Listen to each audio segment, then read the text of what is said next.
Eleanor gripped the pen so tightly her knuckles turned white. The air inside the government office felt stale, the hum of fluorescent lights overhead blending with the distant clatter of a printer and the occasional murmur of impatient voices. She had spent the last 3 years fighting for Milo, 3 years of court dates, mediation meetings, and paperwork thick enough to be used as a weapon. And now, finally, the end was in sight. Just a signature and it would be official. Aaron would be out of their lives, at least on paper. She glanced at the thick stack of documents the clerk had pushed in front of her, barely seeing the words anymore. Custody agreement. Primary guardian. Legal responsibility. The woman at the counter barely looked up. Sign at the bottom, date the second page. Eleanor didn't ask questions. She knew how this worked by now. Just sign, just be done with it. Her mind was already drifting to everything waiting for her outside: Milo's lunch, which she had left sitting on the kitchen counter, the electric bill that needed paying, the voicemail from her boss about picking up an extra shift. She scribbled her name, flipped to the next page, and dated it. The clerk grabbed the forms, shuffling them into a manila folder without so much as a glance. A throat cleared behind her. Low, deep, controlled. Well, Mrs. Lockwood, I suppose congratulations are in order. Eleanor froze. She had been called a lot of things in her life: Miss Foster, ma'am when someone really wanted to irritate her, but never Mrs. Lockwood. She turned slowly, her pulse hammering in her throat. Standing just behind her, watching her with an expression so smug she wanted to wipe it off his face with the folder in the clerk's hands, was a man she had never seen before. Sharp jawline, expensive suit, dark hair neatly combed like he had just stepped out of a high-end law office. He was good-looking in a way that suggested he knew it, and that only irritated her more. I think you've got the wrong person, she said, shaking her head. Oh, I don't think so. He lifted the paperwork, tapped a finger against the fresh ink of her signature. You signed it. Eleanor snatched the pages back, her eyes scanning them now with the attention she should have given them 5 minutes ago. And there it was, in crisp black print. Marriage certificate. Applicant 1, Eleanor Foster. Applicant 2, Nathaniel Lockwood. She had signed the wrong damn form. No. No, no, no. This is a mistake, she said, her stomach lurching. I'd say so, Nathaniel replied, sounding entirely too amused for a man who had just been legally married to a stranger. Unfortunately, legal mistakes tend to come with consequences. The clerk sighed, glancing between them. You'll have to file an annulment request. It can take a few weeks to process. A few weeks? Eleanor practically shrieked. I came here for custody paperwork. Why would there even be a marriage certificate in the middle of those forms? The clerk, already moving on to the next person in line, shrugged. Paperwork gets shuffled sometimes. Eleanor wanted to scream. She turned back to Nathaniel, hoping, praying, that he was the kind of man who would laugh it off, shake her hand, and be on his way to fix this disaster as soon as possible. But he wasn't laughing. He was watching her carefully now, the smugness fading just slightly, something calculating sliding into its place. You said Lockwood, she said, something uneasy settling in her chest. That's right. He straightened his tie. Nathaniel Lockwood. Her stomach dropped through the floor. The name was familiar. Too familiar. You're related to Aaron. Twin brother, he confirmed, watching the horror dawn on her face. Surprise. She had spent 6 years with Aaron. 6 years of bad decisions, charming apologies, selfish behavior disguised as spontaneity, empty promises. 6 years, and he had never once mentioned a brother. Nathaniel must have seen the recognition in her expression because his smirk returned. I take it Aaron failed to mention me? Not a word, she said flatly. Nathaniel let out a humorless chuckle. Not shocking. Eleanor didn't have the patience for whatever long-lost brother drama was playing out here. Look, this was a mistake. We'll get it annulled, no problem. I don't know what you're doing here, and frankly, I don't care. I have more important things to worry about. He tilted his head slightly, studying her. I doubt you'd say that if you knew why I was here. She didn't want to ask. She didn't want to give him the satisfaction. But she did. Why? Nathaniel set the paperwork down carefully, folding his hands in front of him as if he were delivering a difficult diagnosis to a patient. I'm here because of Milo. Every nerve in her body went rigid. Excuse me? Due to a legal technicality, as Aaron's twin brother, I have grounds to contest custody. The words barely registered. They didn't make sense. She had spent 3 years trying to get Aaron to leave them alone, and now this stranger was standing in front of her telling her that he had a claim to her son? That's ridiculous, she snapped. You're not his father. No, I'm not, Nathaniel agreed easily. But I am his only responsible male guardian, legally speaking. She almost laughed at the absurdity of it. Aaron is his father, no matter how bad at it he is. And when Aaron inevitably screws up, again, the court will be looking for stability, Nathaniel said smoothly. A reliable, consistent figure in Milo's life. Someone with a strong moral standing and the means to provide for him. Eleanor bristled. I am that person. Nathaniel didn't argue. He just watched her, letting the words sink in, letting the implications hover between them. And she realized what he was saying without saying it. She was a single mother working 2 jobs. She barely made rent. Milo was her whole world, but in the eyes of the court? A wealthy, well-respected surgeon who had a legal tie to Milo would look like a better option. She clenched her fists at her sides. You have no right to him. Nathaniel sighed, as if this conversation was going exactly as he had expected. I don't want to take him from you, Eleanor. Then what do you want? She demanded.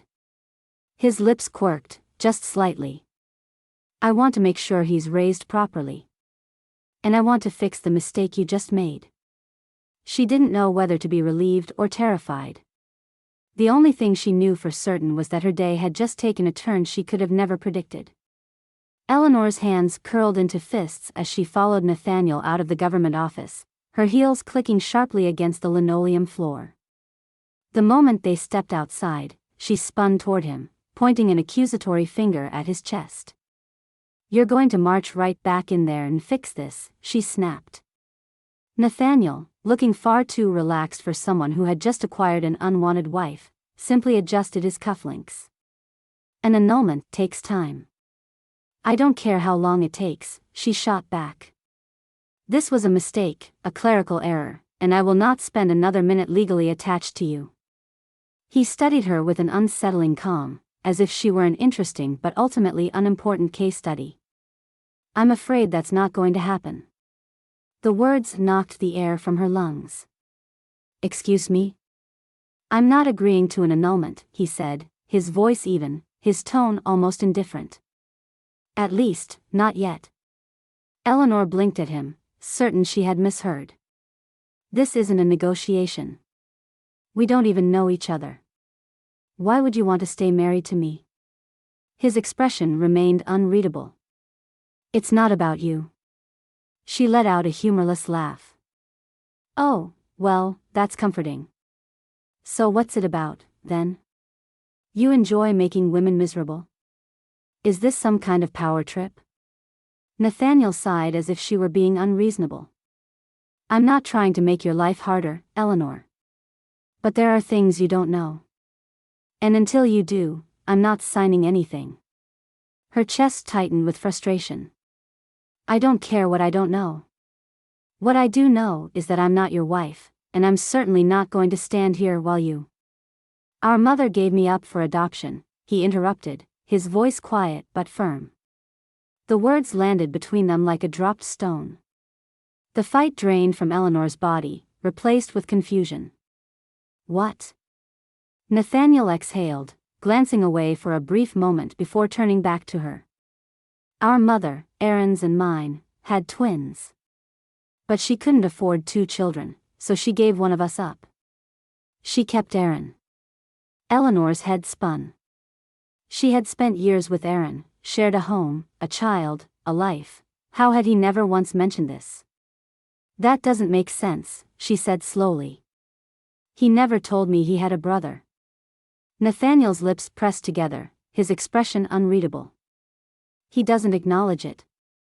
She searched his face for some sign that he was making this up. But there was no trace of deceit, no flicker of amusement. Just cold, simple truth. How do you know? She asked. I found out as an adult. I grew up in the foster system, bounced between homes, never knowing where I came from. A few years ago, I finally got access to my birth records. His jaw tightened. That's when I learned I had a twin. Eleanor stared at him, trying to process it. Aaron had never been a man prone to deep emotional discussions, but this was a glaring omission. So you just, what? Tracked him down? I did, Nathaniel said. And he wanted nothing to do with me. She almost laughed. That sounds about right. Nathaniel's gaze sharpened. But that's not where this story ends. Eleanor braced herself. Nothing about this day had gone as planned, and she had a sinking feeling it was only going to get worse. I started looking into Aaron's life, he continued. I needed to understand the man I could have been, the life I could have lived. That's when I found you. Her stomach twisted.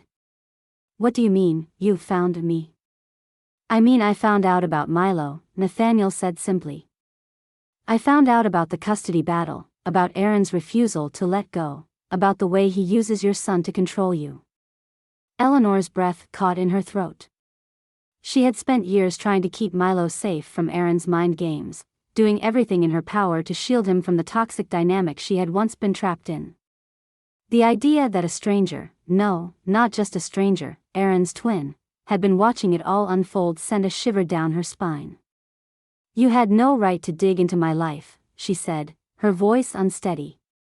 Nathaniel's expression didn't waver. Maybe not. But I did. And what I found disgusted me. She crossed her arms over her chest, suddenly feeling exposed. I don't need your pity. This isn't about pity, he said. It's about responsibility. The words sent a jolt of anger through her. Responsibility, she repeated. Milo is my responsibility. Not Aaron's, and certainly not yours. Nathaniel tilted his head, studying her. You really believe that? I know that. Then tell me, he said, his voice infuriatingly calm.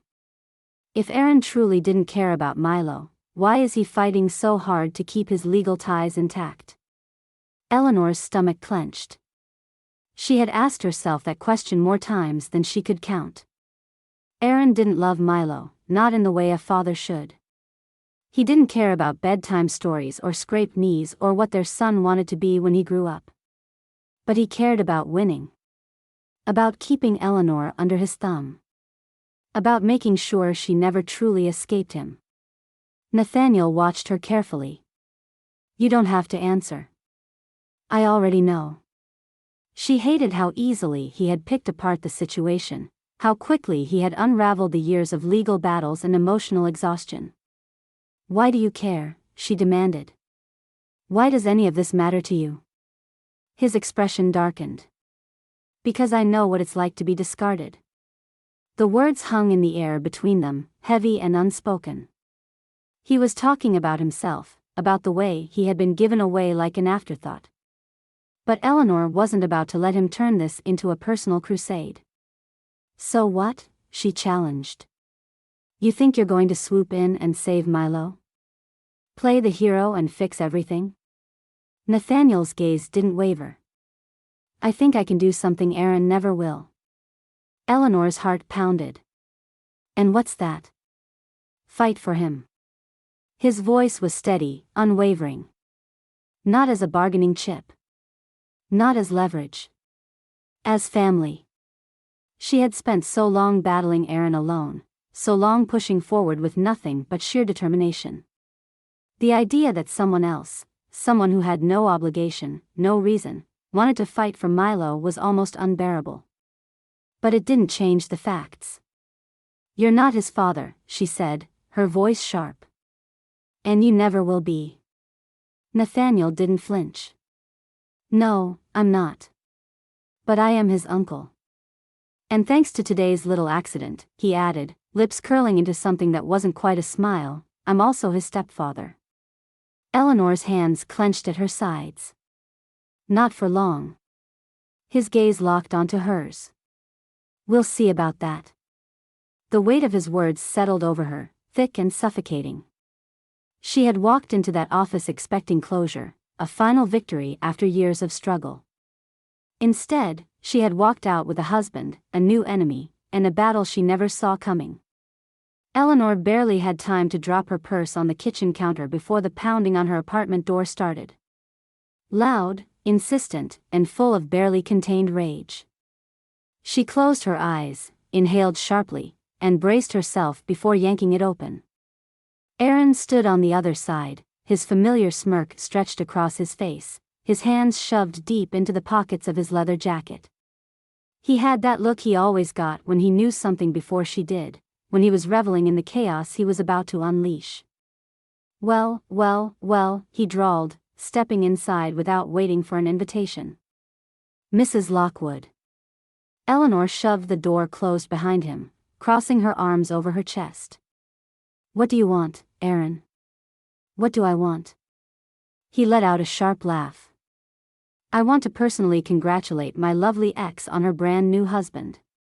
I mean, honestly, Eleanor, I knew you'd go to desperate lengths to win this custody case, but this? Even for you, it's impressive." Eleanor's teeth clenched.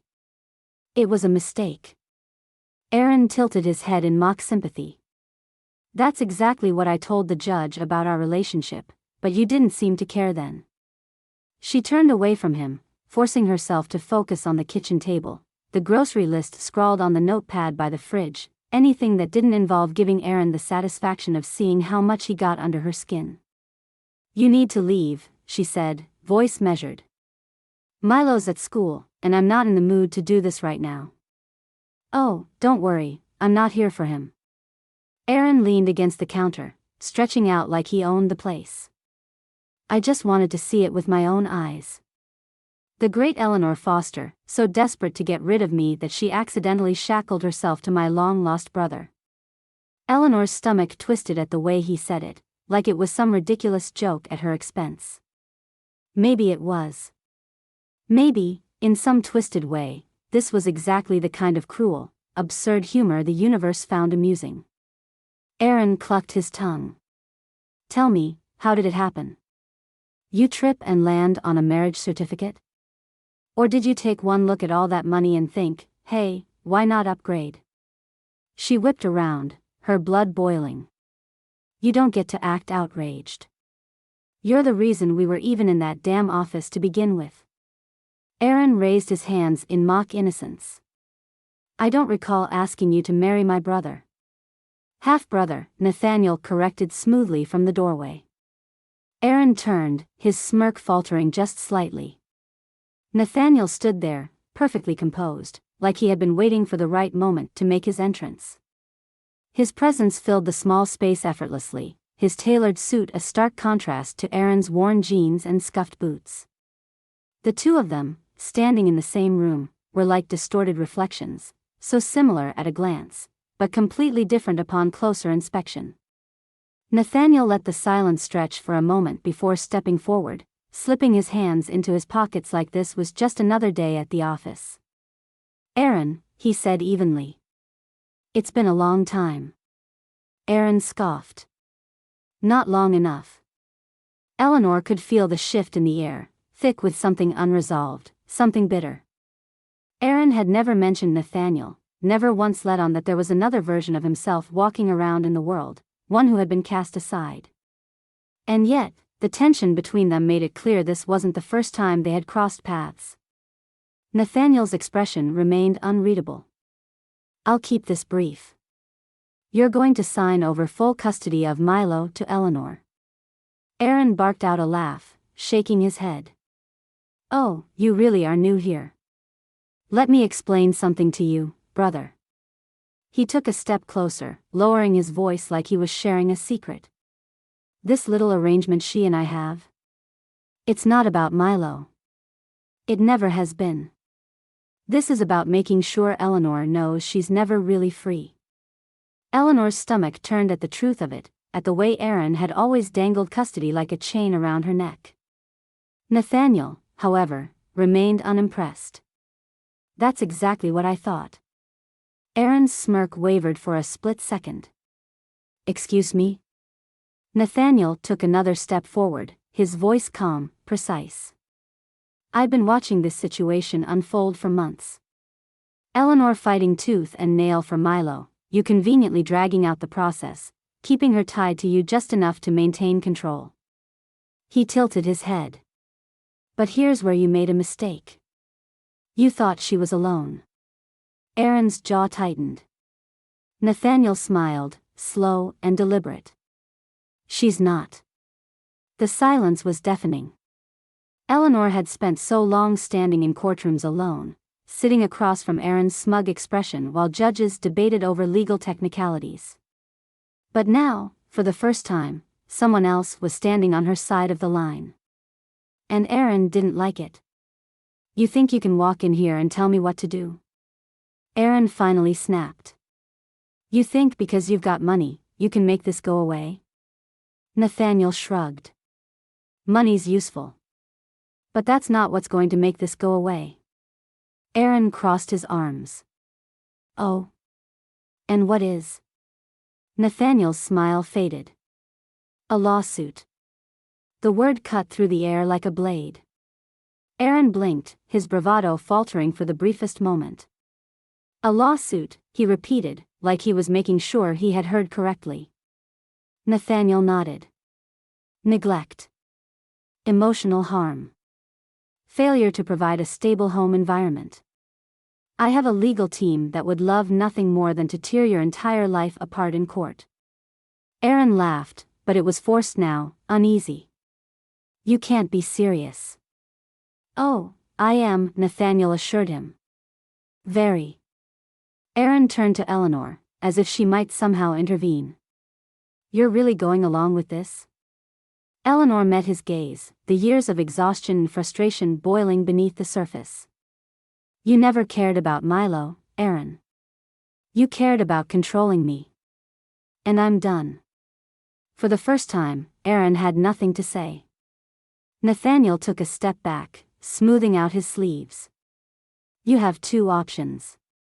You can sign over custody willingly, or you can spend the next several months getting dragged through the legal system while my lawyers pick apart your entire existence. He smiled faintly. Your choice. Aaron's eyes flickered between them, weighing his options, trying to find a way out. But Eleanor saw it, the shift, the realization that this was a fight he might not win. He exhaled sharply, raking a hand through his hair. We'll see about that. Then, without another word, he stormed past them, shoving the door open with unnecessary force before disappearing down the hall.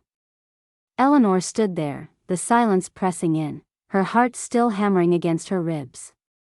Nathaniel adjusted his cufflinks, glancing at her. Well. That went well. She let out a breath, shaking her head. I don't know what just happened. He smirked. I believe you got a new ally. She wasn't sure if that was comforting or terrifying. Eleanor had survived a lot of absurd things in her life. She had once accidentally dyed her hair green 2 days before an important job interview. She had locked herself out of her apartment 3 times in the same week. She had even sat through an entire dinner with Aaron's parents while pretending not to notice his mother's thinly veiled insults. But nothing, absolutely nothing, had prepared her for the moment Nathaniel Lockwood wheeled a suitcase into her living room like he belonged there. You're not staying, she said, arms crossed, standing firmly between him and the hallway that led to the bedrooms. Nathaniel looked completely at ease, which only made her angrier. "It makes sense," he said, setting the suitcase upright. "We need to show the court that Milo has a stable home environment." She pointed at the door. "He does. And it doesn't include you." Nathaniel didn't flinch. "That's not what a judge will see." Eleanor exhaled sharply through her nose, willing herself to stay calm. "You are not his father." "No," Nathaniel agreed. "But according to the legal paperwork you signed, I am his stepfather. And courts like stability. They like two-parent households. This makes us look stronger." She pressed her fingertips against her temples. "We are not a household." "Then tell me, Eleanor," he said, lowering his voice slightly. "Would you rather take the risk? Go into that courtroom as a single, struggling mother, fighting against a man who has spent years manipulating the system? Or go in looking like a married couple, presenting Milo with two adults who have his best interests at heart?" She hated how logical it sounded. Hated that deep down, she knew he was right. "I can't believe this is happening," she muttered, turning away before she did something dramatic, like shove his suitcase back out onto the sidewalk. "You married a stranger at a courthouse," Nathaniel said dryly. "It was bound to get complicated." Eleanor didn't dignify that with a response. Milo, who had been sitting on the couch quietly playing with his toy cars, suddenly perked up, looking between them. "Nathaniel's staying here?" Eleanor hesitated, but Nathaniel beat her to it. "For a little while," he said smoothly. Milo considered this, then shrugged. "Cool." He hopped off the couch, grabbing Nathaniel's sleeve and pulling him toward his bedroom. "Come see my dinosaur collection." Eleanor watched in horror as her 6-year-old dragged a billionaire surgeon down the hall without hesitation. "You don't have to." But Nathaniel was already following Milo, as if this was just another ordinary day, as if this was normal. "Show me your favorite." Eleanor stood frozen, watching them disappear into the bedroom, the absurdity of her life now fully settling in. By the time dinner rolled around, the absurdity had not lessened. If anything, it had gotten worse. Milo had spent the afternoon glued to Nathaniel, asking him endless questions about dinosaurs, science, and, much to Eleanor's horror, surgery. "Can you take out someone's brain?" Milo asked excitedly over a plate of chicken nuggets. Nathaniel, unfazed, nodded. "I have, actually." Milo gasped, delighted. "Did you put it back?" Eleanor dropped her fork onto her plate. "Please, let's not make brain removal part of dinnertime conversation." Milo ignored her. "What else have you done?" Nathaniel took a sip of his water, then listed off a few procedures, clearly making them sound tame for Milo's benefit. Appendectomies, heart valve replacements, spinal fusions. "You're making it worse," Eleanor said, rubbing her temples. Nathaniel smirked but didn't argue. Milo, however, was in awe. "That's so cool." Eleanor shot Nathaniel a look. "Congratulations. You've replaced Batman as his favorite person." Nathaniel looked genuinely pleased by this development, which only made Eleanor more annoyed. After Milo was asleep, she found Nathaniel in the living room, reading something on his phone like he had always belonged there. "We need to talk," she said, folding her arms. Nathaniel looked up. "Sounds serious." "It is." She took a deep breath. "Milo likes you." He nodded. "I like him too." "That's the problem." Nathaniel frowned slightly. "How is that a problem?" Eleanor sighed, running a hand through her hair. "Because you're not staying. And I don't want him to get attached to someone who's going to disappear." Nathaniel was quiet for a moment, studying her. "You think I'm going to disappear?" "I think you have a life that doesn't include us," she said. "I think once this case is over, you'll go back to whatever mansion or penthouse you live in, and Milo will be left wondering why you stopped showing up. Nathaniel leaned forward slightly. And what about you? Eleanor's breath caught in her throat. What about me? Are you worried about him getting attached? His eyes searched hers. Or are you worried about yourself? Eleanor's pulse quickened. She wasn't going to engage with that. She wasn't going to let him flip this on her. I need you to promise me something, she said instead. When this is over, when we win custody, you'll step back. You'll let me handle Milo. You won't try to be anything more than whatever this is. Nathaniel didn't respond right away. Eleanor exhaled sharply. Nathaniel. Finally, he spoke, voice quieter than before. I wish someone had fought for me when I was a kid. The words settled between them, heavy and unexpected. Eleanor swallowed. What? Nathaniel leaned back against the couch, looking down at his hands. I spent most of my childhood in foster homes. I watched kids come and go, some getting adopted, some not. And every time I thought someone might choose me, they didn't. Eleanor felt something twist in her chest. I'm not saying this to make you feel bad, Nathaniel continued, still not looking at her. But I know what it's like to be the kid who wasn't worth fighting for. Eleanor swallowed hard. Milo is worth fighting for. I know, he said, looking up now.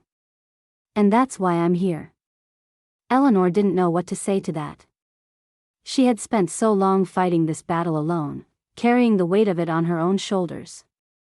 And now there was this man, this impossibly frustrating, overly confident man, who had somehow decided that this fight was his too. She wasn't sure how she felt about that. But she knew one thing, this was getting more complicated by the second. Eleanor knew the drop-offs were always a gamble. Sometimes Aaron barely acknowledged Milo, tossing a half-hearted, "See you next time, kid," over his shoulder as he walked away. Other times, he turned it into a spectacle, dragging out the handoff just long enough to remind Eleanor that he still had power over this arrangement. Today, unfortunately, seemed to be one of the latter days. They were in the parking lot of a coffee shop, a neutral public space where she had always felt some level of control. Milo stood next to her, kicking at a stray rock on the pavement, while Aaron leaned against his car, arms crossed, expression unreadable. She had been through this routine too many times to count. You were supposed to be here 15 minutes ago, Eleanor said, gripping Milo's backpack a little tighter. Aaron waved a dismissive hand. Traffic. You live 5 minutes away. Don't be dramatic. Eleanor took a steadying breath. She had promised herself she wouldn't let him get under her skin today. Milo, sensing the tension, looked between them and shifted on his feet. Can I go now? Aaron barely glanced at him. Yeah, get in the car. Milo hesitated, then looked up at Eleanor, waiting for permission. She hated that he had learned to do that, to seek silent reassurance whenever he had to go with Aaron. She forced a smile and nodded. I'll see you soon, bud. Milo stepped forward, but before he could reach the car, Aaron's voice sharpened. And bring a different backpack next time. Eleanor blinked. What? Aaron scoffed, looking directly at Milo now. This one looks stupid. You're too old for cartoons. Milo froze, gripping the straps of his well-loved dinosaur backpack, the same one he had carefully picked out at the store last summer. Eleanor's blood boiled. It's a backpack, Aaron. He looks ridiculous, Aaron shot back. If I have to be seen with him, I'd rather he not look like a toddler. Milo shrank, his fingers tightening around the straps.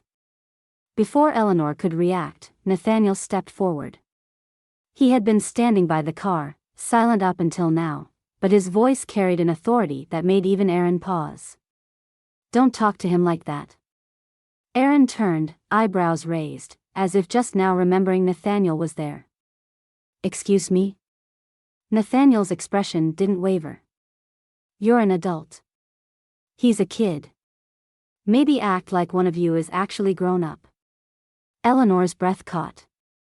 Aaron let out a humorless laugh, shaking his head. Oh, look at you. Playing the hero now? Nathaniel took a slow step forward, his tone calm but firm. I don't play. Something shifted. For the first time, Aaron didn't have an immediate response. He glanced between them, then let out a sharp exhale. Whatever. Let's go, Milo. Milo hesitated, glancing up at Nathaniel. Nathaniel crouched slightly, meeting his eye. That backpack is cool, he said, voice softer now. And anyone who says otherwise is boring. Milo's face brightened just a little. He nodded, then climbed into Aaron's car without another word. Eleanor stood frozen as Aaron slammed the door shut and drove off without so much as a glance in her direction. She had been prepared to fight, ready to snap back, but Nathaniel had stepped in before she even had a chance. She turned to him, still stunned. You didn't have to do that. Nathaniel shrugged. I wanted to. She studied him, unsure of what to say. He wasn't gloating, wasn't looking for acknowledgement. He had just done it. Because he had wanted to.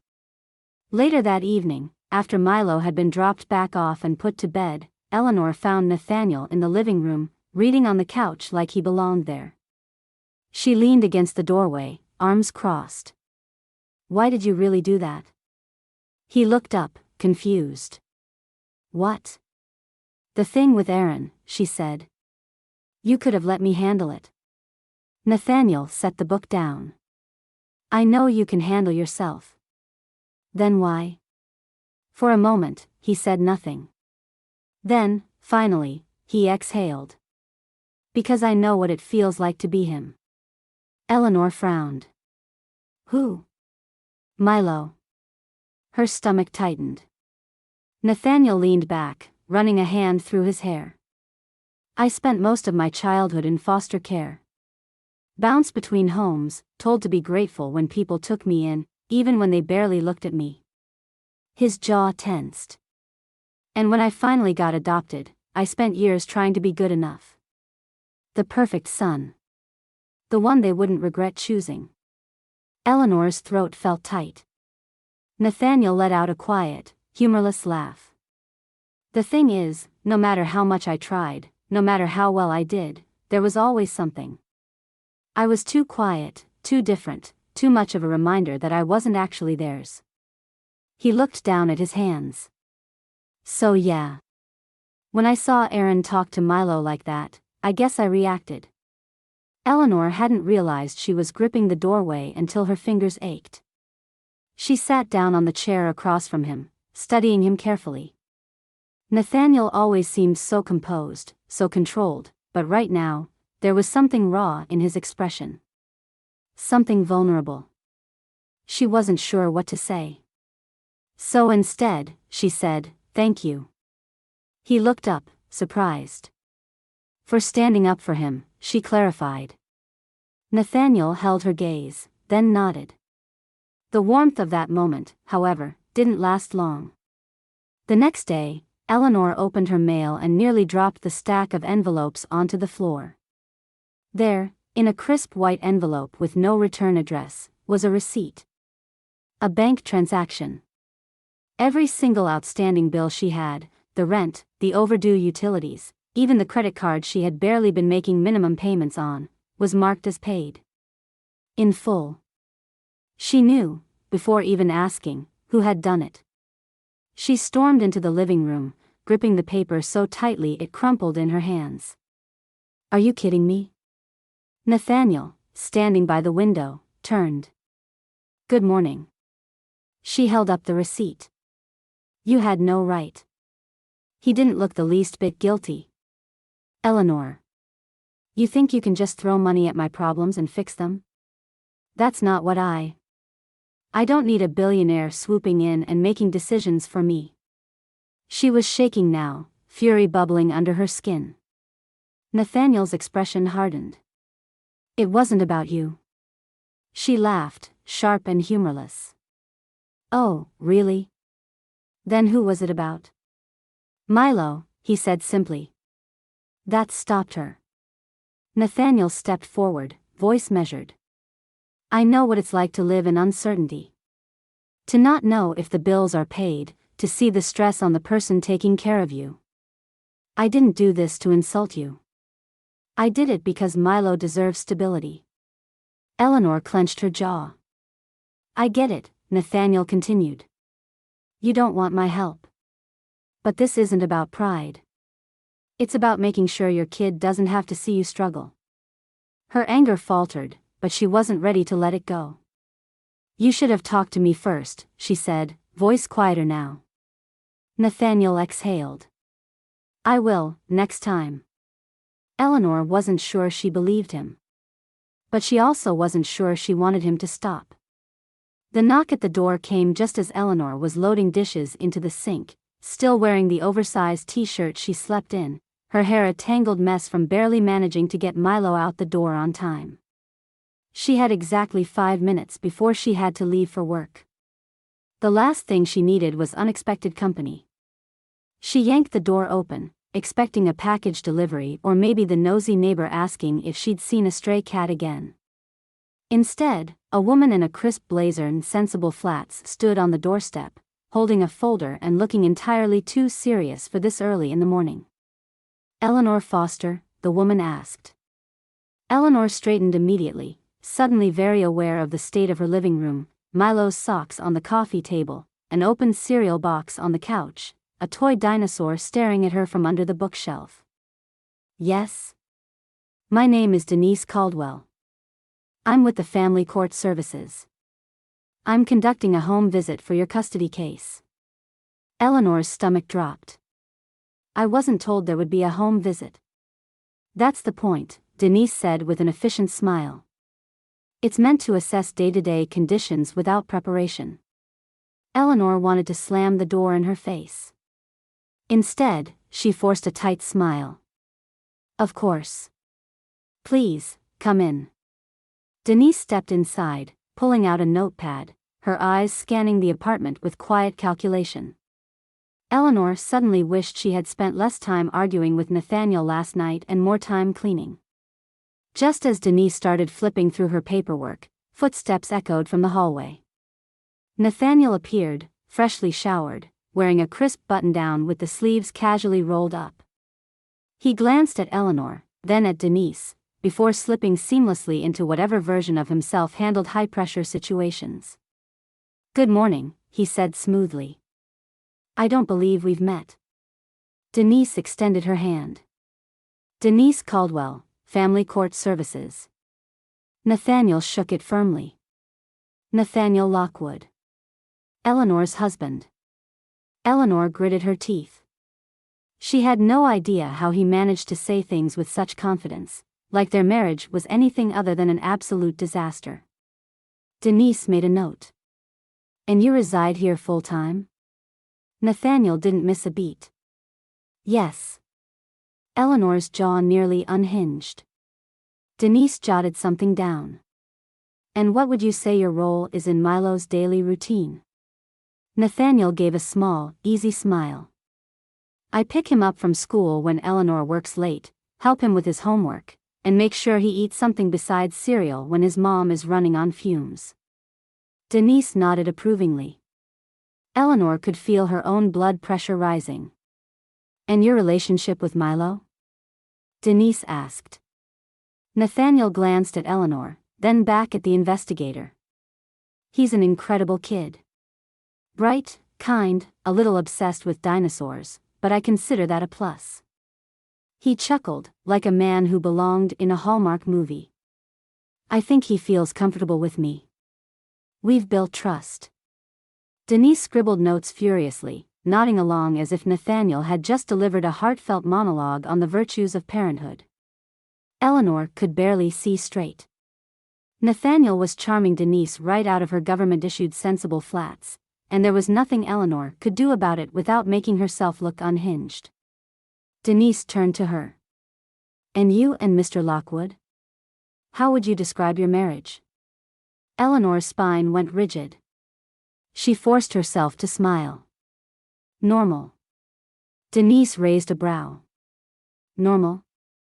Nathaniel, of course, took that as his cue to be insufferable. He draped an arm lightly around Eleanor's shoulders, so casual it would look natural to an outsider, but she felt the smugness radiating off of him. She means chaotic, he corrected smoothly. We have our disagreements, like any couple. She thinks I load the dishwasher wrong, and I think she's incapable of remembering where she left her car keys. Denise actually smiled. Sounds about right. Eleanor wanted to throw him out the window. After another 15 minutes of questioning and note-taking, Denise made a final mark on her notepad and stood. I appreciate your time. If we need any follow-up, you'll be notified. Eleanor led her to the door, trying not to look as relieved as she felt when Denise finally stepped out. The second it shut, she turned on Nathaniel. What the hell was that? He was already heading toward the kitchen, completely unbothered. That was me making sure you don't lose custody of your kid. You made it sound like we actually lived together, she hissed. Nathaniel poured himself coffee, as if they were having a pleasant morning chat. We do. Barely. He took a sip and set the mug down. You would rather the court see us as an unstable mess? That would really help your case. She scowled. I don't need you to play the perfect husband. Could have fooled me, he said lightly, grabbing an apple from the counter. You looked pretty happy with the results. Eleanor threw her hands in the air. You're impossible. Nathaniel smirked and took a bite of his apple. So I've been told. Eleanor was still fuming when her phone buzzed. She pulled it from the counter and immediately regretted looking. It was an email from her lawyer. Aaron Foster has filed a motion to invalidate the marriage of Eleanor Foster and Nathaniel Lockwood. Her stomach twisted. She opened the attachment, scanning the legal jargon until she found the part that made her head pound. Aaron is alleging that Nathaniel manipulated Eleanor into marriage for personal financial gain and legal leverage over Milo's custody. Nathaniel must have seen her expression change, because he set his coffee down. What? She tossed the phone onto the counter. Aaron filed to have our marriage invalidated. Nathaniel picked up the phone and read the message, his expression unreadable. Eleanor let out a sharp breath. I should have seen this coming. Of course he'd try something like this. Nathaniel leaned against the counter, still reading. It won't work. Eleanor gave a bitter laugh. You sound so sure. I am, he said simply. She stared at him, waiting for him to elaborate. Aaron was manipulative, cruel in the way he wielded power over people. This was his way of reminding Eleanor that no matter how much she fought, he would always find a way to tighten the grip. And now, he was trying to erase the only leverage she had left. I don't understand why you're so calm about this, she said finally. Nathaniel set her phone down and met her gaze. Because I don't lose. Eleanor wanted to believe him. But she had spent too many years losing to Aaron, too many sleepless nights wondering if she'd ever really escape. She wanted to believe Nathaniel was right. But she wasn't sure if she could afford to. Eleanor had spent the past 24 hours barely holding herself together. Between the unexpected home visit, Nathaniel playing the perfect husband like he had been rehearsing for it his whole life, and Aaron's latest legal stunt, she was stretched so thin she could practically feel herself fraying at the edges. She had spent years fighting this custody battle, pushing through exhaustion, swallowing her pride, refusing to let Aaron win. And now, here she was, married to a stranger, backed into a legal corner, and completely, utterly furious. Nathaniel had barely spoken since they found out about Aaron's motion to invalidate the marriage. He was calm, too calm, which only made her angrier. He had spent the day on the phone with his lawyer, arranging meetings, strategizing like this was a business deal instead of her actual life. Meanwhile, Eleanor had paced the apartment, fighting the urge to scream every time she looked at the perfectly drafted legal document that reduced her entire existence to an argument over whether or not she was being manipulated. When she finally snapped, it wasn't planned. It wasn't calculated. It was messy, loud, and came spilling out before she had a chance to stop herself. "You act like this is a game to you," she said, her voice sharp as she stood in the middle of the living room, glaring at Nathaniel as he calmly scrolled through emails on his phone. Nathaniel didn't even look up. "It's not a game." She crossed her arms. "Really? Because you sure as hell act like it is." He sighed and finally set his phone down. "What exactly would you like me to do, Eleanor? Panic? Scream? Throw something?" He gestured around them. "Would that make you feel better?" She clenched her fists. "I want you to act like this actually affects you." Nathaniel let out a short laugh, but there was no humor in it. "Eleanor, I've spent the past day making sure Aaron's pathetic excuse for a legal maneuver doesn't stand. How does that not count?" "Because you don't care," she snapped. "You just fix things. Like this is all a puzzle to be solved. But this is my life." His jaw tightened. "And you think I don't know what's at stake?"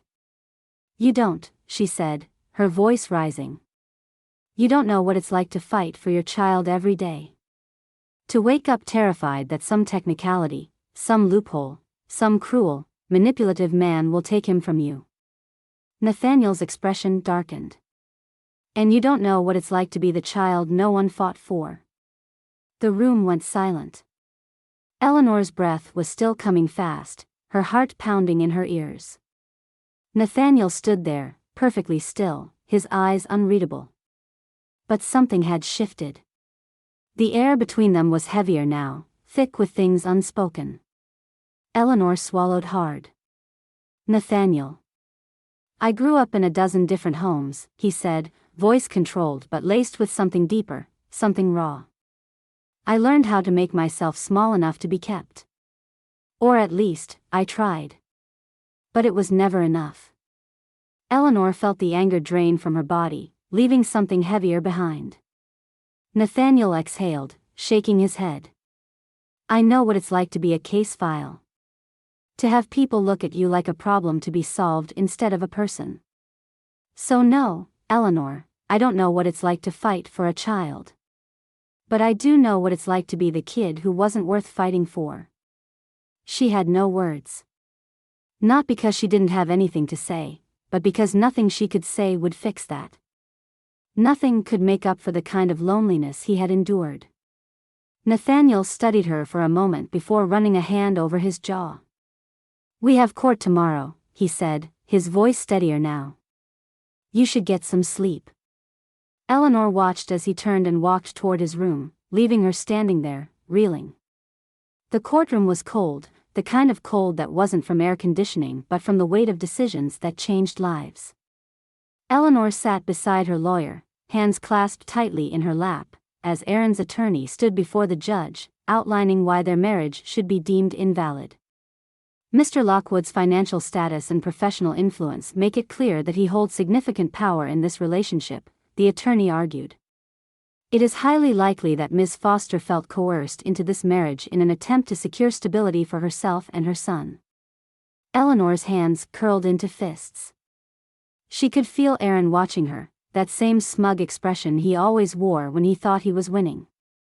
Nathaniel hadn't spoken yet. He sat beside her, completely unreadable, his back straight, his hands resting on the table.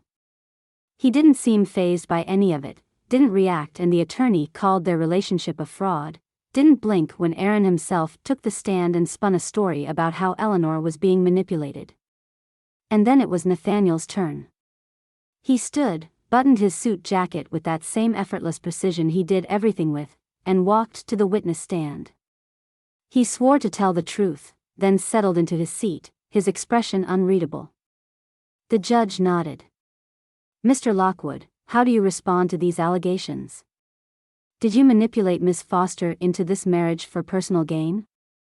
Eleanor expected him to launch into a well-crafted defense, something airtight and logical. What she didn't expect was for him to glance at her, something flickering in his eyes, and then say, I'm in love with her. The words hit her like a physical force. The courtroom was silent. Aaron let out a scoff, but the judge lifted a hand, silencing him. Eleanor couldn't move. She couldn't even breathe. Nathaniel turned back to the judge, his voice steady. I didn't manipulate Eleanor into anything. I married her because I care about her. Because I care about Milo. And because, whether it started as a mistake or not, I wouldn't change it. Her pulse was racing. Nathaniel didn't look at her again. He simply folded his hands on the stand, waiting for the next question. As if he hadn't just completely turned her world upside down. The judge cleared their throat. Let's proceed. Eleanor barely heard anything after that. By the time they left the courthouse, her head was still spinning. Nathaniel walked beside her, calm as ever, as if he hadn't just made a declaration that left her entire body humming with confusion. She stopped abruptly on the sidewalk. What was that? Nathaniel finally turned to her, tilting his head slightly. What was what? She glared at him. You know exactly what. He exhaled, slipping his hands into his pockets. I told the truth. Eleanor let out a short laugh, shaking her head. The truth? Yes. She stared at him, waiting for the catch, the explanation, the moment he would undo whatever had just happened. But he didn't. He just stood there, watching her, like he wasn't going to take it back. Like he had meant it. And Eleanor had no idea what to do with that. Eleanor had always known that Aaron would pull something like this.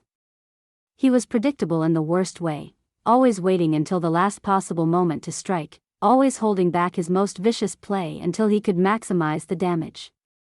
And today, as they sat in the courtroom, she could feel it coming. Aaron's attorney stood confidently before the judge, flipping through a neatly bound stack of papers like it was a script he had been waiting to perform.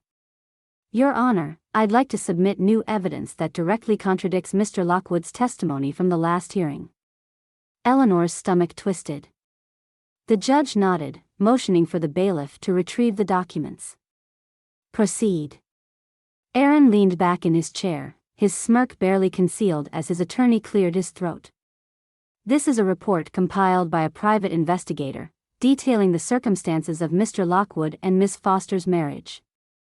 As you'll see, the marriage was not a well-thought-out union, but a legal accident. A murmur rippled through the courtroom. Eleanor's pulse pounded in her ears. Nathaniel didn't move. Aaron's attorney continued, flipping to the damning pages. According to these findings, Ms. Foster entered the courthouse under the assumption she was signing routine custody paperwork. There was no engagement, no prior romantic involvement, and no clear intention to be wed. He turned toward Nathaniel. Mr. Lockwood, do you deny that your marriage was, in fact, a clerical error? Eleanor stole a glance at Nathaniel, who remained unervingly calm, his hands folded neatly on the table in front of him.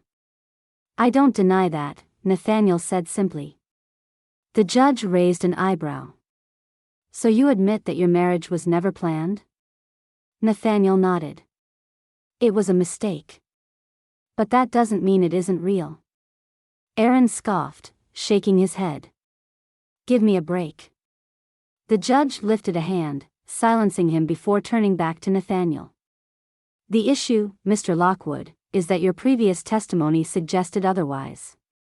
You claimed you married Ms. Foster because you cared about her. That you were in love with her. Nathaniel didn't hesitate. That's still true. Aaron let out a laugh. Right. You accidentally married a woman you barely knew and then decided, what? That it was convenient to be in love with her. Nathaniel turned his head slightly, finally looking at Aaron. I decided that she was worth fighting for. The courtroom fell silent. Eleanor's breath was trapped somewhere between her lungs and her throat. The judge exhaled, rubbing his temples. Regardless of your personal feelings, Mr. Lockwood, this new evidence complicates matters. The court needs time to reassess the validity of this marriage before making a final decision on custody. Eleanor felt like the ground had just been ripped from beneath her. Delayed. This was what Aaron wanted, to drag this out even longer, to keep her suspended in uncertainty, to remind her that no matter how hard she fought, he would always find a way to hold her down. She barely heard the judge's final remarks, barely registered the murmurs of the legal teams as they packed up their things. She felt herself moving, leaving the courthouse, walking beside Nathaniel in absolute silence as they stepped out onto the sidewalk. The sun was setting, casting everything in an orange glow that should have been beautiful but only made her feel exhausted. Nathaniel exhaled sharply, rolling his shoulders like he was shaking off the weight of the hearing. That could have gone worse. Eleanor stopped walking. He turned, facing her now. She folded her arms tightly across her chest. Did you know? Nathaniel frowned. Know what? She clenched her jaw. Did you know Aaron had a private investigator digging into us? Nathaniel's expression didn't change. I suspected. A sharp, bitter laugh escaped her lips. You suspected? I didn't know for certain. Her hands curled into fists at her sides. And you didn't think that was worth mentioning? Nathaniel sighed. What would you have done, Eleanor? Changed the past? I would have been prepared, she snapped. For what? He countered. For something you already knew? That we didn't mean to get married? That's not new information, Eleanor. She took a step closer, voice low and furious. It is when it's being used to sabotage my custody case. Nathaniel exhaled, rubbing a hand over his jaw. Aaron didn't win today. She let out a breathless, incredulous laugh. He didn't have to. All he had to do was drag this out. That's all he ever does. Nathaniel looked at her for a long moment. We'll fix it. She shook her head. You don't get it. His gaze sharpened. Then explain it to me. Eleanor felt something crack inside her, something that had been holding her together for far too long. You swoop in here like this is something you can fix. Like you're some kind of solution. But you have no idea what it's like to live with this, to wake up every day knowing that someone is trying to control your life. Nathaniel's jaw tightened. And you have no idea what it's like to be the one who wasn't wanted at all. The words sliced through the air between them. Eleanor's throat tightened. Nathaniel let out a slow breath, shaking his head. I don't know when it stopped being a plan and became something I couldn't walk away from. Eleanor's pulse pounded. What are you saying? Nathaniel's eyes softened, and for the first time, he looked uncertain. At first, this was about Milo. About making sure Aaron didn't win. But somewhere along the way, it became about you, too. Eleanor's breath hitched. I don't do things I don't want to do, Nathaniel continued, voice quieter now. And I wouldn't still be here if I didn't want to be. Eleanor felt like she was standing at the edge of something she wasn't ready to look at. She had spent years fighting alone. Fighting to prove she could do this without anyone's help, that she didn't need saving. And now here was Nathaniel, standing in front of her, saying that he had chosen this. That he had chosen her. She didn't know whether to believe him. She didn't know whether to run. Eleanor had never been good at waiting. Waiting meant giving up control, and she had spent years making sure no one, especially Aaron, had control over her life ever again. But today, sitting across from a judge, her lawyer at her side, she waited. She waited as legal jargon filled the air. Waited as Aaron's attorney made last-ditch efforts to stall the inevitable. Waited as Aaron shifted in his chair, his frustration barely contained, his knee bouncing under the table. And then, finally, it was her turn to speak. She stood, smoothing invisible wrinkles from her blouse, her hands steady as she placed them on the table in front of her. Your Honor, I have spent years proving that I am the only parent Milo can depend on. That I am the one who has been there for every scraped knee, every nightmare, every drop-off and pick-up. I am the one who has fought for him, not as a weapon, not as a bargaining chip, but as my son. And today, I'm asking you to acknowledge what has been true all along." Aaron scoffed beside her, shifting in his chair, but for the first time, she didn't flinch at the sound. She turned her gaze toward him, her voice unwavering. "I don't need leverage to win. I don't need to play games. I just need to do what's right for Milo." The judge folded his hands, glancing between them before finally speaking. "Mr. Foster, do you have anything to say before I make my ruling?" Aaron let out a slow breath, running a hand through his hair. He didn't look at Eleanor. He didn't look at Milo's lawyer. He only looked at Nathaniel.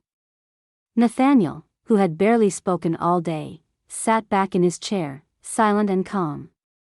Aaron exhaled sharply, shaking his head. "Fine." Eleanor's stomach flipped. Aaron looked back at the judge, his lips pressing into a thin line. "I'll sign over full custody." The words took a second to register. Even the judge seemed mildly surprised. "Are you certain?" Aaron's jaw twitched. "Yeah." He looked at Eleanor now, something unreadable in his eyes. "I'm done fighting." It wasn't a gesture of goodwill. It wasn't an apology. It was surrender. Eleanor didn't care. Because she had won. By the time the papers were signed and filed, the sun had already begun to set, stretching long shadows across the courthouse steps. Eleanor stood outside, inhaling deeply, the weight on her chest finally lifting. Milo was hers. Entirely, legally, without restriction. She turned, ready to say something triumphant, something relieved, but the words never made it past her lips. Nathaniel was holding his car keys. His suitcase sat at his feet. She frowned. "You're leaving." Nathaniel gave her a small, knowing smile. "The deal's done." Something pinched in her chest. "You don't have to go." Nathaniel tilted his head slightly, studying her like he was waiting for her to say something else. Something real. But before she could figure out what that was, a small voice cut through the quiet. "Dad." Eleanor turned just in time to see Milo barreling toward Nathaniel, his little legs carrying him full force before he launched himself into Nathaniel's arms. Nathaniel caught him with practiced ease, a quiet laugh escaping as Milo clung to his neck. Eleanor felt something inside her crack. Nathaniel didn't correct him. Didn't remind him that he wasn't his father, that this whole thing had been an accident. He just held him, steady and sure, like there had never been any other option. And that was when she knew. She didn't want him to go. She wasn't ready to let this be over. Nathaniel gently set Milo back on his feet, ruffling his hair. "Hey, buddy." Milo grinned. "Are we going home now?" Nathaniel hesitated. Eleanor's heart pounded. Nathaniel crouched down, brushing a thumb across Milo's cheek. "I have to go, kiddo." Milo's face fell instantly. "But why?" Eleanor's throat tightened. Nathaniel inhaled, stood, and reached into his jacket pocket.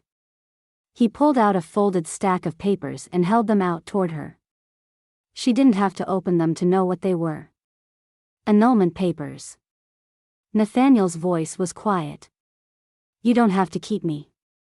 Eleanor swallowed, her hands gripping the papers. Nathaniel's expression didn't waver. "But I want to stay." Milo's hand slipped into hers. Eleanor's heart was pounding in her ears, and suddenly, this entire conversation felt like a turning point in a story she hadn't realized she had been writing. Nathaniel was giving her the choice. And now, for the first time, she realized she didn't want one. She just wanted him.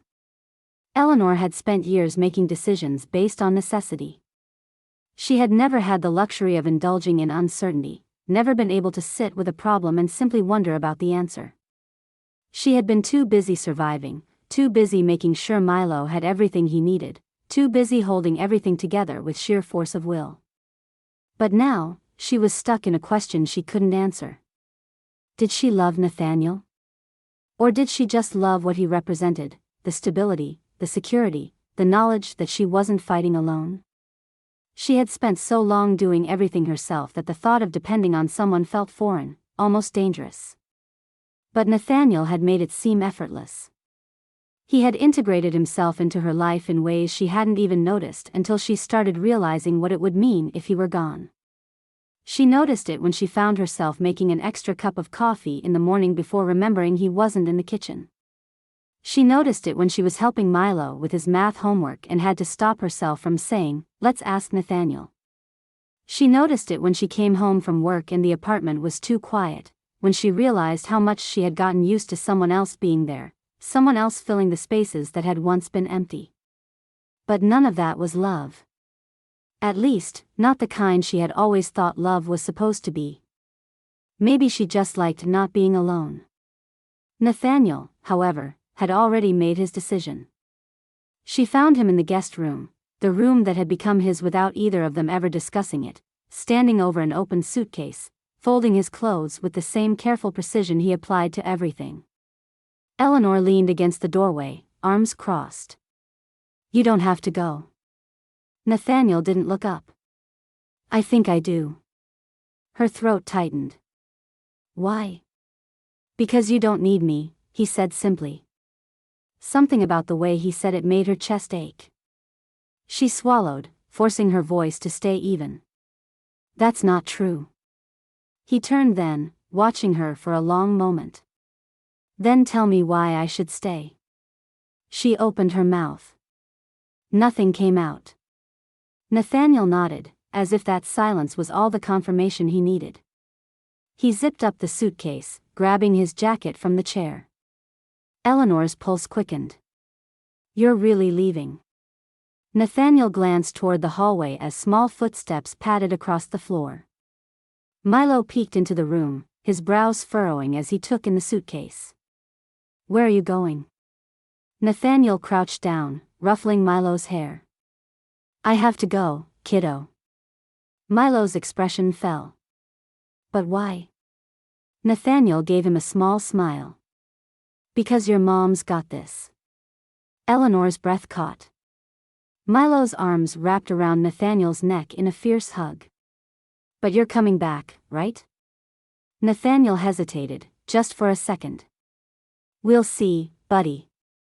Eleanor's chest felt too tight, too full, like something inside her was cracking apart. Nathaniel pulled back, tapping a finger against Milo's chin. "Take care of your mom, okay?" Milo nodded, sniffling. Eleanor stood frozen as Nathaniel grabbed his suitcase and walked toward the door. She should say something. She should stop him.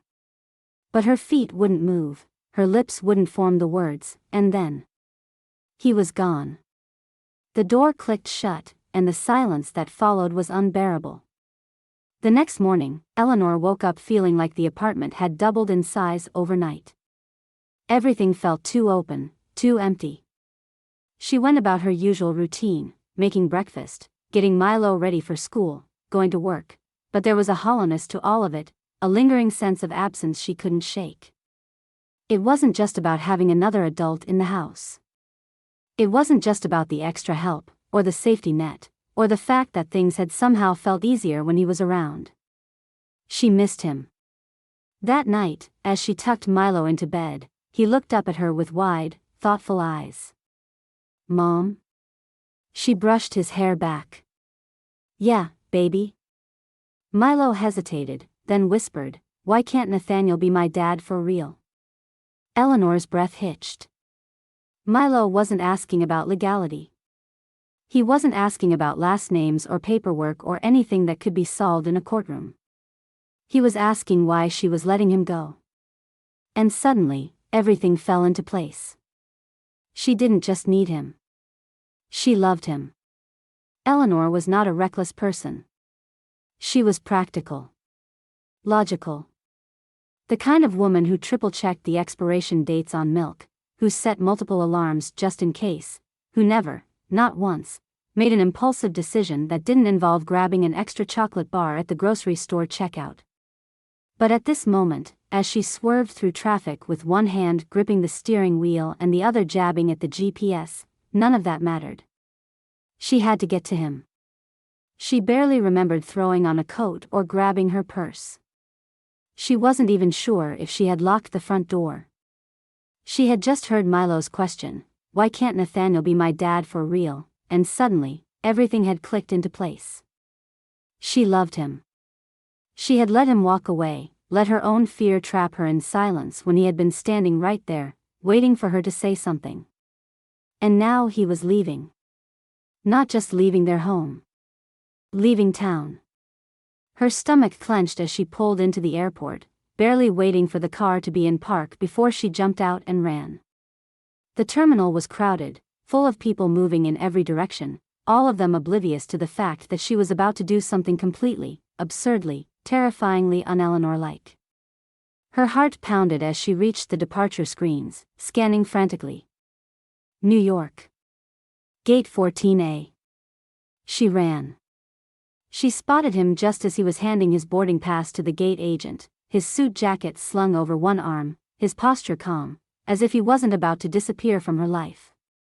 She opened her mouth to call his name, but the words caught in her throat. What if she was too late? What if he didn't care anymore?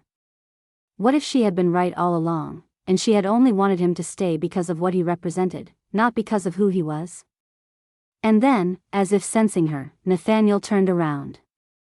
Their eyes met across the crowded terminal, and in that single moment, he saw everything she hadn't been able to say. Eleanor forced herself to move, pushing past a couple arguing over their luggage, stepping toward him before the fear could stop her again. "I love you," she said, her voice breathless, uneven. "Please don't go." Nathaniel stared at her, stunned. "Eleanor." "This isn't about Milo," she interrupted, shaking her head. "This isn't about custody or stability or anything else I tried to convince myself it was." She took a shaky breath. "This is about you. And me. And the fact that I don't want to spend another second pretending I don't love you." Nathaniel's grip tightened around his jacket. "Is this because of Milo, or because of you?" Eleanor swallowed hard, stepping even closer. "Because of me." His expression softened. The gate agent cleared her throat. "Sir, we need to board." Nathaniel didn't move. His gaze locked onto Eleanor's, and in that moment, she knew. He wasn't getting on that plane. He exhaled, shaking his head, then turned to the agent with an apologetic smile. "I'm going to need my bag back." Eleanor let out a breath she hadn't realized she was holding. The next thing she knew, Nathaniel's hands were on her waist, pulling her into him, his forehead resting against hers. "You are," he murmured, completely infuriating. She let out a shaky laugh. "I know." He kissed her, and everything else disappeared. They didn't go home. Instead, Nathaniel took Eleanor and Milo out for the day, with no schedules, no obligations, no legal battles looming over them. They wandered through the park, ate too much ice cream, let Milo drag them to the dinosaur exhibit at the museum, and laughed like nothing had ever been complicated. It felt easy. Natural. Like a family. Eleanor sat on a park bench, watching as Nathaniel lifted Milo onto his shoulders so he could get a better view of a street performer juggling knives. Nathaniel caught her gaze and smirked.